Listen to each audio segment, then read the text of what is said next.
Good morning, Chattanooga. Here's a quick look at the top 5 local news stories you need to know today. First of all, UTC has chosen a new chancellor. UT President Joe DePietro has announced that the 3 finalists for the job have been narrowed to 1, Steve Engel. Engel is Senior Vice President of Wright State University in Fairborn, Ohio. The UT Board of Trustees will vote on the recommendation at a meeting in Chattanooga tomorrow. DePietro said he doesn't expect any opposition. Next up, a look at the broad fundraising reach of Chattanooga mayoral candidate Andy Berke. Berke boasts that he is running the largest grassroots campaign in the history of Chattanooga. In fact, 40% of his donors gave $100 or less.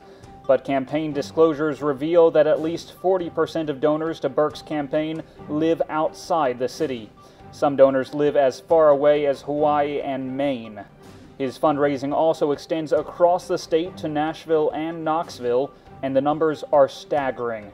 Since his announcement in May, Berke has raised $675,000, the most raised for a mayoral run in Chattanooga history.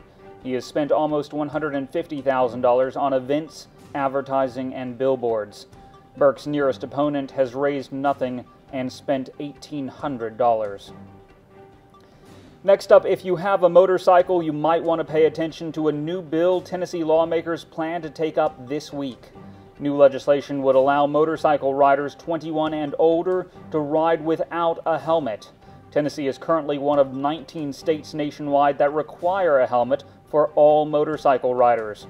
A group of Tennessee's leading healthcare providers have lined up in opposition, however, arguing that the change will burden taxpayers and lead to more injuries and deaths. Also on Tennessee's political agenda, it looks like a bill allowing wine sales in grocery stores is finally making headway. Senate committee members have approved the bill on a narrow 5-4 vote. The bill still faces substantial hurdles in the Senate Finance Committee, the Senate floor, and in the House. Republican Senate Speaker Ron Ramsey has put considerable muscle into supporting the bill. Still, he says he isn't guaranteeing it will pass. And finally, Lake Winnie is in limbo over tax breaks for its new water park. The family that owns Lake Winnipesaukee was counting on $200,000 worth of tax breaks during the construction of Sokia, which opens May 24th. So they were disappointed to learn that the 2011 law that would have granted the break must go back through the legislative process. Park Representative Tommy Dickinson says the water park will open on schedule with or without the tax break, but that owners may have to use less expensive components. And today's weather looks mostly cloudy with a slight chance of rain showers and a high near 52. The low tonight will be 35.